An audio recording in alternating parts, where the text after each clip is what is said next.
உறவுகளுக்கு இனிய மாலை வணக்கத்தை தெரிவித்துக் கொள்கிறேன். இங்கே பேசினவங்க எல்லாம் ஒவ்வொரு எழுத்தாளரையும் கவிஞர்களையும் உங்களுக்கு அறிமுகப்படுத்தினாங்க.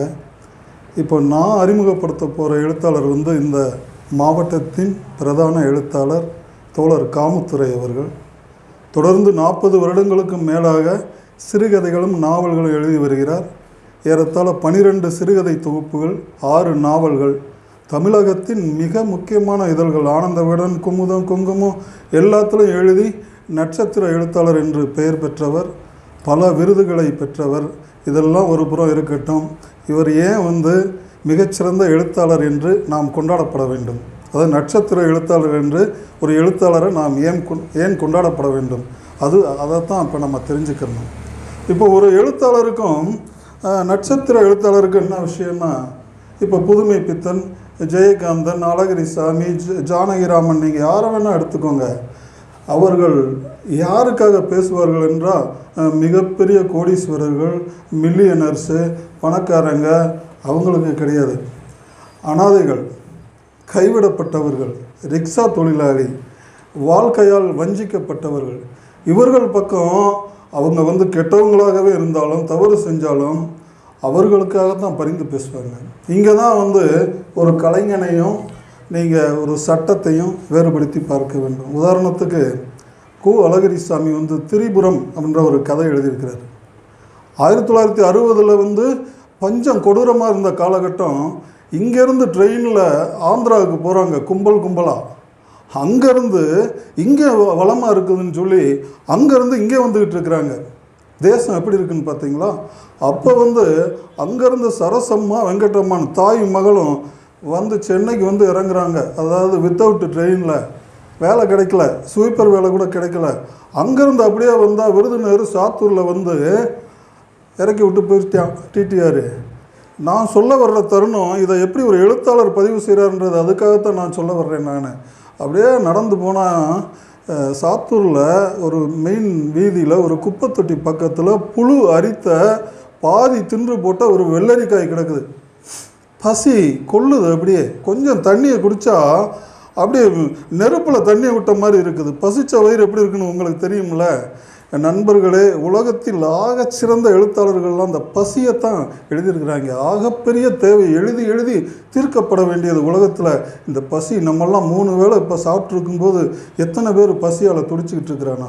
அந்த தாய் என்ன செய்கிறா, மகளுக்கு தெரியாமல் அந்த வெள்ளரிக்காயை எடுத்துக்கிறா டக்குன்னு. அதை மக பார்த்த உடனே அவ்வளவு கேவலமாக திட்டுறா. மகிட்ட திட்டு வாங்குறது எப்படி இருக்கும் நினச்சி பாருங்கள். தூக்கி எறிஞ்சிட்டு போயிட்டா. இன்னும் சாப்பிடல, குப்பை தொட்டி வரும் தூங்குறாங்க. நீங்கள் நல்லா ஞாபகம் வச்சுக்கோங்க, 10 மணிக்கு மக அப்படியே பட்டினியில் மயக்கத்தில் தூங்கி போயிட்டா. இந்த தாய் நைஸாக எழுந்திரிச்சு பார்க்குறா, மக தூங்கிட்டு இருக்கிறா. அவள் உடைய கூட சரி பண்ணணும்னு தாய்க்கு தோணலை. நேராக அப்படியே போகிறா, ஞாபகம் வச்சு அந்த குப்பைத்தொட்டி பக்கம் போகிறா. அந்த வெள்ளரிக்காய் இருக்குதான்னு பார்க்குறா. அந்த வெள்ளரிக்காய் இருக்குது, ஆனால் யாரோ மிதிச்சுட்டு போயிருக்கிறாங்க. அந்த வெள்ளரிக்காய் எடுத்து ஊதி அது சாப்பிட்ற பாருங்கள். இந்த மானிடம், பசித்த மானிடம் இந்த உலகத்தில் எப்படி இருக்குன்றத இப்படி யார் பதிவு செய்ய முடியும்? உங்களுக்கு ஒரு கட்டுரையாளர், ஒரு IAS யாரும் பதிவு செய்ய முடியாது.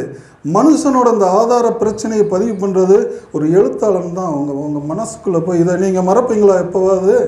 அப்படி தான் இந்த சிறுகதையில் கொரோனா காலகட்டத்தில் நம்ம மாவட்டத்தில் மனிதர்கள் எப்படி தத்தளிக்கிறார்கள் அப்படின்றத தான் காமுத்துரை பதிவு செய்கிறாரு. உதாரணத்துக்கு ஒன்று சொல்கிறேனே, நல்ல தொழில் பண்ணவன் தொழிலில் நொடிச்சு போய் குடிக்க அடிமையாகி தாய், தகப்பன், மனைவி எல்லாத்தையும் கொடுமைப்படுத்துகிறான். குடிக்க அடிமையாகி வேறு வழி இல்லாமல் கடன் தொலைனால் தூக்கு மாட்ட போகிறான். குடிக்க அடிமையாகி தாய் பார்க்குறாங்க, காப்பாற்றணும்ல மகனை. தாய் அப்படியே கண்டுக்காத மாதிரி வீட்டை பூட்டிட்டு வெளியில் போகிறா. இப்படி மனிதர்கள் இருக்கிறாங்க. இதை உங்களுக்கு யாரும் ஞாபகப்படுத்துவா?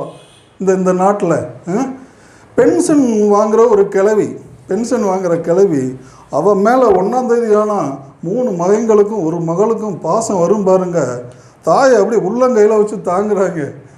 பென்ஷனை வாங்கி முடித்தோடனே அந்த கிழவி எங்கே கிடக்கிறான்னா தெருமுக்கில் கிடக்கிறாவா. பென்ஷன் பணம் அப்படின்னு சொல்லுவாங்க. கிழவி ஒரு நாள் தொலைஞ்சு போயிடுறா. கிழவி அவ்வளோ 1ஆம் தேதி எவன் கடத்தி கொண்டு போனான்னு 3 அண்ணன் தம்பிகளுக்கும் சண்டை. தங்கச்சி வீரமண்டியிலேருந்து வந்து ஆளை கூப்பிட்டு வர்ற, போலீஸில் கேஸ் கொடுக்க போகிறேன், எங்கள் அம்மாவை கொண்டுட்டாங்க 3 பேரும் சேர்ந்து. அவள் தான் போன மாதம் அவங்க கொண்டுட்டு போய் பத்திரத்தில் கையெழுத்து வாங்கி லோன் போட்டு விட்டா, பென்ஷன்லேயே 10,000 அதில் வேற பிடிக்கிறாங்க. மனுஷங்க நிலைமை எப்படி இருக்குன்னு பாருங்களேன். சண்டை போட்டு நாரி இருக்கும்போது இங்கே கிளவி அங்கே அந்த சோளம் கம்பெல்லாம் புடைப்பாங்க பார்த்தீங்களா, அங்கே வேலை செஞ்சுட்டு அப்படியே முந்தானை துணியில் வச்சு அப்படியே தொடச்சிட்டு வர்றா. வெளியில் வந்து ஐயா அடுத்து வேலை இருந்தால் கூப்பிடுங்க, நாளைக்கும் வர்றேன் அப்படின்னு சொல்லிட்டு அங்கேருந்து வந்துகிட்டு இருக்கிறா கிளவி. இப்படிப்பட்ட மனிதர்களை தான் அவர் வந்து அறிமுகப்படுத்துகிறாரு. இப்போ நான் சொல்ல போகிற கதையில் மாடோட்டின்ற கதை. நீங்கள் ஒரு 50 வருஷத்துக்கு முன்னாடிலாம் பார்த்தீங்களா, மாடை வந்து டெம்போவில் கொண்டு வர மாட்டாங்க. அடி மாடுகளை விலைக்கு வாங்கி ஆள் கையோட பிடிச்சி இழுத்து வருவாங்க. பார்த்துருக்குறீங்களா? நெஞ்சு கட்டியிருப்பான், ஒரு லுங்கியை கட்டியிருப்பான், கயிறை வச்சு வெத்தலை போட்டு வருவான், சரக்கு போட்டுக்குருவாங்க, அங்கங்கே ஸ்டாப்பில் போட்டு இழுத்து வருவாங்க. பார்த்துக்கிறீங்களா? அந்த மாதிரி மாடோட்டியை பற்றி ஒரு கதை. இவர் எப்படி அந்த மாடோட்டியை கவனித்து எழுதியிருப்பார் பாருங்கள் நீங்கள். இவர் ஒரு பாத்திர கடை வச்சு வாடகைக்கு விடுறவர். யார்? காமுத்துறை. இந்த மாடோட்டியோட பேரை அவர் எங்கேயுமே சொல்ல. ஓகே பாஸ், அவரோட பேரே ஓகே பாஸ், என்ன சொன்னாலும் ஓகே பாஸ் சொல்லுவார். அப்போ அந்த மாடோட்டியோட இன்னைக்கு காலையில் எழுந்திரிச்சோடனே சக்கரைப்பட்டிக்கு போகணும். ஏன்னா அங்கே ஒரு பசுமாடு அங்கே விலை தகைஞ்சிருக்கு, அங்கே போய் பார்க்க போகிறாரு. போனோடனே இவர் என்ன செய்வார்னா, அந்த ஓகே பாஸு போனோடனே மாட்டை இந்த தாடை இருக்குது பார்த்தீங்களா, அதை சதை பிடிப்பை தொட்டு பார்ப்பார், பின்பக்கத்தை தட்டி பார்ப்பார், அடுத்து மடியை பார்ப்பார், பார்த்துட்டு ஒரு பீடியை இப்படி எடுத்து இப்படி கடிச்சிட்டு அடித்து அங்கேருந்து பார்ப்பார் என்ன விலை தகையும் அப்படின்னு. எல்லாம் பேசிட்டு போகிறது. ஏற்கனவே அங்கேருந்து இவர் ஓனரு, கடைக்காரன் ஓனரு வருவேன், எக்ஸலில் வருவான் முத்துராசு. வந்தோடனே என்னப்பா மாடு தேருமா அப்படின்பான். மாடு தங்கமான மாடுப்பா, நீ நினைக்கிறத விட 10 மடங்கு விலை கொடுத்து வாங்கலாம் அப்படின்னு சொல்லுவார். யார்? அந்த மாட்டுக்காரங்களுக்கு சப்போர்ட்டாக பேசுகிற மாதிரி. அப்புறம் என்ன, நீ எப்போவுமே விலையை ஏற்றி விடுவ, நீ ஆச்சு வீட்டுக்காரங்களாச்சு பேசிக்கோங்கன்னு சொல்லி அப்படி ஒரு ஓரத்தில் உட்காந்துக்கிறாரு. ஒரு வழியாக பேசி மாட்டை முடிச்சு விட்டு திகைச்சு, அப்புறம் இவருக்கு ஒரு கமிஷன் வரணும்ல, அதை வாங்கிக்கிறாரு. இப்போ இவருக்கு ஒரு 50 ரூபா கொடுக்குறாங்கன்னா வெத்தலை பாக்கு வச்சு கொடுங்க அப்படின்னு கேட்பாரு. அதில் ஒரு சூட்சுமம் இருக்குது. என்ன சூட்சுமம்னா, வெத்தலை பாக்கு வரும், அதை சும்மா வச்சு கொடுக்க மாட்டாங்க, அதில் 1 ரூபா 5 ரூபாயாவது வச்சு கொடுப்பாங்க. அதுதான் கணக்கு மனசு. வெத்தலை பாக்கு இல்லையா, அப்போ அதுக்கு ஒரு பணம் கையில் கொடுத்துருங்க சொல்லுவார்.